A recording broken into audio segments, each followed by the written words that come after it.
Hi ಎಲ್ಲರಿಗೂ ನಮಸ್ಕಾರ. Welcome back to ಭಾಗ್ಯರತ್ನ ಅಡುಗೆ ಚಾನಲ್.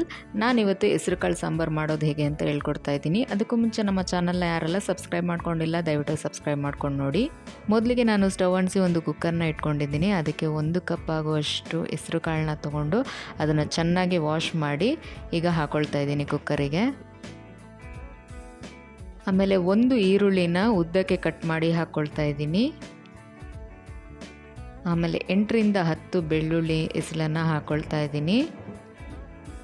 ಮತ್ತು ಖಾರಕ್ಕೆ 4 ಹಸಿಮೆಣ್ಸಿನ್ಕಾಯಿನ ಹಾಕ್ಕೊಳ್ತಾ ಇದ್ದೀನಿ. ನಿಮಗೆ ಎಷ್ಟು ಖಾರ ಬೇಕೋ ಅಷ್ಟು ನೋಡಿ ಹಾಕ್ಕೊಳ್ಳಿ. ಹಾಗೆ 2 ರಿಂದ 3 ಟೊಮೊಟೊನ ಹಾಕ್ಕೊಳ್ತಾ ಇದ್ದೀನಿ. ಚಿಕ್ಕದಿದ್ದರೆ 3 ಹಾಕ್ಕೊಳ್ಳಿ, ಅಥವಾ ಮೀಡಿಯಮ್ ಸೈಜ್ ಇದ್ದರೆ 2 ಹಾಕ್ಕೊಂಡ್ರೆ ಸಾಕಾಗುತ್ತೆ. ಮತ್ತು 2 ಟೇಬಲ್ ಸ್ಪೂನ್ ಸಾಂಬಾರು ಪೌಡರ್ ಹಾಕ್ಕೊಳ್ತಾ ಇದ್ದೀನಿ. ಆಮೇಲೆ ಇದ್ರ ಜೊತೆಗೆ ಅರ್ಧ ಸ್ಪೂನ್ ಆಗುವಷ್ಟು ಅಚ್ಚ ಖಾರದ ಪುಡಿ, ಮತ್ತು ಅರ್ಧ ಸ್ಪೂನ್ ಆಗುವಷ್ಟು ಧನಿಯಾ ಪುಡಿ, 1/4 ಟೀ ಸ್ಪೂನ್ ಆಗುವಷ್ಟು ಅರಿಶಿಣದ ಪುಡಿನ ಹಾಕ್ಕೊಳ್ತಾ ಇದ್ದೀನಿ. ಹಾಗೆ ಸ್ವಲ್ಪ ಉಪ್ಪನ್ನು ಸಹ ಸೇರಿಸ್ಕೊಳ್ತಾ ಇದ್ದೀನಿ.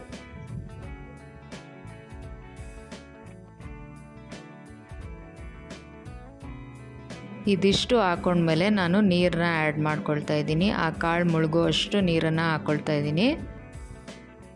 ಆಮೇಲೆ ಸ್ವಲ್ಪ 1 ಸ್ಪೂನ್ ಆಗುವಷ್ಟು ಎಣ್ಣೆ ಸೇರಿಸ್ಕೊಳ್ತಾ ಇದ್ದೀನಿ. ಇದಿಷ್ಟು ಹಾಕ್ಕೊಂಡು ಒಂದು ರೌಂಡ್ ಮಿಕ್ಸ್ ಮಾಡ್ಕೊಳ್ತಾ ಇದ್ದೀನಿ. ಮಿಕ್ಸ್ ಮಾಡ್ಕೊಂಡ್ಮೇಲೆ ಸ್ವಲ್ಪ ಕುದಿಯೋದಕ್ಕೆ ಬಿಡೋಣ.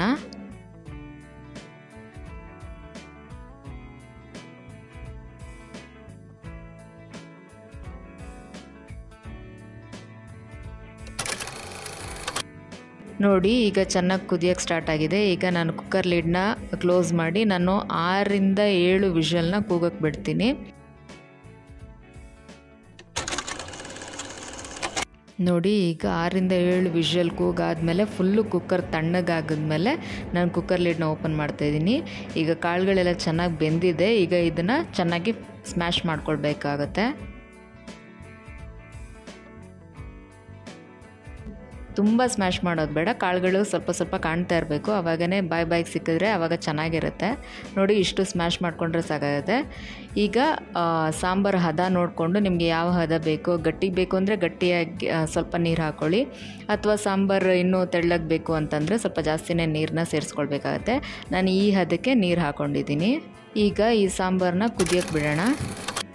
ನೋಡಿ, ಈಗ ಸಾಂಬಾರು ಚೆನ್ನಾಗಿ ಕುದಿಯೋಕ್ಕೆ ಸ್ಟಾರ್ಟ್ ಆಗಿದೆ. ಇದಕ್ಕೊಂದು ಒಗ್ಗರಣೆ ಕೊಡಬೇಕಾಗತ್ತೆ. ಈಗ ನಾನು ಒಂದು ಚಿಕ್ಕ ಪ್ಯಾನ್ನ ತೊಗೊಂಡು ಅದಕ್ಕೆ 2 ಸ್ಪೂನು ಎಣ್ಣೆ ಹಾಕ್ಕೊಂಡಿದ್ದೀನಿ, ಅರ್ಧ ಸ್ಪೂನು ಸಾಸಿವೆ ಹಾಕ್ಕೊಂಡಿದ್ದೀನಿ, 1/4 ಟೀ ಸ್ಪೂನ್ ಆಗುವಷ್ಟು ಜೀರಿಗೆ, ಮತ್ತು 1 ಉದ್ದುದ್ದಕ್ಕೆ ಕಟ್ ಮಾಡ್ಕೊಂಡಿರೋ ಅಂಥ ಈರುಳ್ಳಿ, 1 ರೆಡ್ ಚಿಲ್ಲಿನ ಅರ್ಧ ಮಾಡಿ ಹಾಕ್ಕೊಂಡಿದ್ದೀನಿ. ಆಮೇಲೆ ಕರಿಬೇವು ಸೊಪ್ಪನ್ನು ಆ್ಯಡ್ ಮಾಡಿಕೊಂಡು ಚೆನ್ನಾಗಿ ಫ್ರೈ ಮಾಡ್ಕೊಂಡಿದ್ದೀನಿ. ಈಗ ಅದು ಫ್ರೈ ಮಾಡ್ಕೊಂಡಿರೋಂಥ ಒಗ್ಗರಣೆ ಏನಿದೆ ಅದನ್ನು ಸಾಂಬಾರಿಗೆ ಹಾಕಿ ಒಂದು ರೌಂಡ್ ಮಿಕ್ಸ್ ಮಾಡ್ತಾಯಿದ್ದೀನಿ. ಈ ಒಗ್ಗರಣೆ ಕೊಟ್ಟಾದಮೇಲೆ ಮತ್ತೆ ಇನ್ನೊಂದು ಸರಿ ಕುದಿಯೋಕ್ಕೆ ಬಿಡ್ಬೋದು. ನೋಡಿ, ಸ್ಟಾರ್ಟ್ ಆಗಿದೆ ಕುದಿಯೋಕ್ಕೆ. ಈಗ ಲಾಸ್ಟ್ ಎಂಡಲ್ಲಿ ಕೊತ್ತಂಬರಿ ಸೊಪ್ಪನ್ನ ಸಣ್ಣದಾಗಿ ಕಟ್ ಮಾಡಿ ಹಾಕ್ಕೊಳ್ತಾ ಇದ್ದೀನಿ. ನೋಡಿ, ಸಾಂಬಾರು ರೆಡಿಯಾಗಿದೆ. ಈ ಹೆಸರು ಕಾಳು ಸಾಂಬಾರು ಬಿಸಿ ಬಿಸಿ ಅನ್ನದ ಜೊತೆ ತಿಂತಾಯಿದ್ರೆ ತುಂಬಾ ಚೆನ್ನಾಗಿರುತ್ತೆ. ಮುದ್ದೆ ಜೊತೆನೂ ತಿನ್ಬೋದು. ಗಟ್ಟಿಯಾಗಿ ಮಾಡಿಕೊಂಡ್ರೆ ನೀವು ಚಪಾತಿ ಜೊತೆ ಅಥವಾ ಪೂರಿ ಜೊತೆ ಕೂಡ ತಿನ್ಬೋದು. ದೋಸೆಗೂ ಚೆನ್ನಾಗಿರುತ್ತೆ. ನೋಡಿ, ನಿಮ್ಮ ಮನೆಯಲ್ಲಿ ಒಂದ್ಸರಿ ಟ್ರೈ ಮಾಡಿ ಹೇಗಿತ್ತು ಅಂತ ಕಾಮೆಂಟ್ಸಲ್ಲಿ ತಿಳಿಸಿ. ನಿಮಗೆ ಈ ವಿಡಿಯೋ ಇಷ್ಟ ಆಗಿದೆ ಅಂತ ಅಂದ್ಕೊಳ್ತಾ ಇದ್ದೀನಿ. ಈ ವಿಡಿಯೋ ಇಷ್ಟ ಆಗಿದ್ದರೆ ಲೈಕ್ ಮಾಡಿ, ಶೇರ್ ಮಾಡಿ, ಕಮೆಂಟ್ ಮಾಡಿ, ಹಾಗೆ ಸಬ್ಸ್ಕ್ರೈಬ್ ಮಾಡ್ಕೊಳ್ಳೋದನ್ನು ಮರಿಬೇಡಿ. ಎಲ್ಲರಿಗೂ ಧನ್ಯವಾದಗಳು.